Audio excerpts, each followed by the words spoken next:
Hi, and thanks for logging on to the Daily DVAR Halacha. And here's a brand new Halacha for you, and it's for Sunday, the 6th day of March. Here we go. So Purim is getting closer, and we're going to start explaining all the details of it. Let's start with, why is there a fast on the day before Purim? That doesn't seem to fit. So let's remember, if you remember the history of how Purim happened, then it's very simple to understand. You see, Haman had made an evil decree, and he had made the decree happen through a lot, through a pur, and the lot ended up on the 13th of Adar. And the 13th of Adar, therefore, was supposed to be the scheduled date for the destruction of the Jewish people based on the decree of Haman, which Achashverosh signed onto. Then eventually, thanks to God's intervention, and incidentally all of our repentance, which gave us the merit of God having intervened on our behalf, what happened was Haman was hung.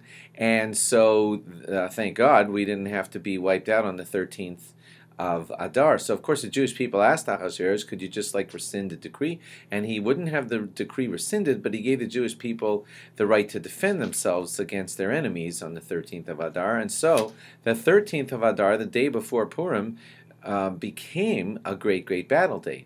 And due to God's great help for the Jewish people, we were victorious on that day. When Jews go to battle, they fast.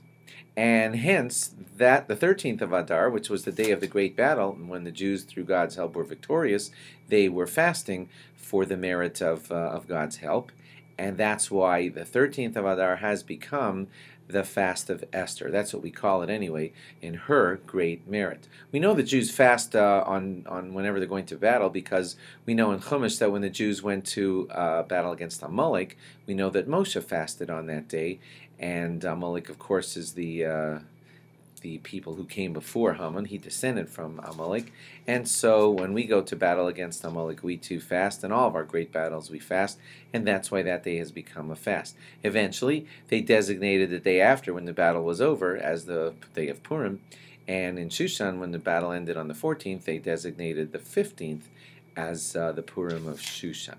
Okay, so the gist of the fast of Esther you now understand, but it is more lenient than some of the other fasts. The other four big fasts commemorate things to do with the destruction of our temples, and this fast is more commemorating the great fasting that was done, which led to the repentance, which led to the victory on Purim. So if a person is in pain, even if it's a pain in his eyes, there is room to be leniency. Of course, you would have to speak to a rabbi about that. And if a woman has given birth, then for the next 30 days she wouldn't have to fast for the fast of Esther. A chassan and kala don't have to fast if they're in the middle of their 7 days right after their wedding. They should try to repay that fast by fasting on another day. Anybody who has to deal with these details should, of course, speak to the rabbi about those specific details.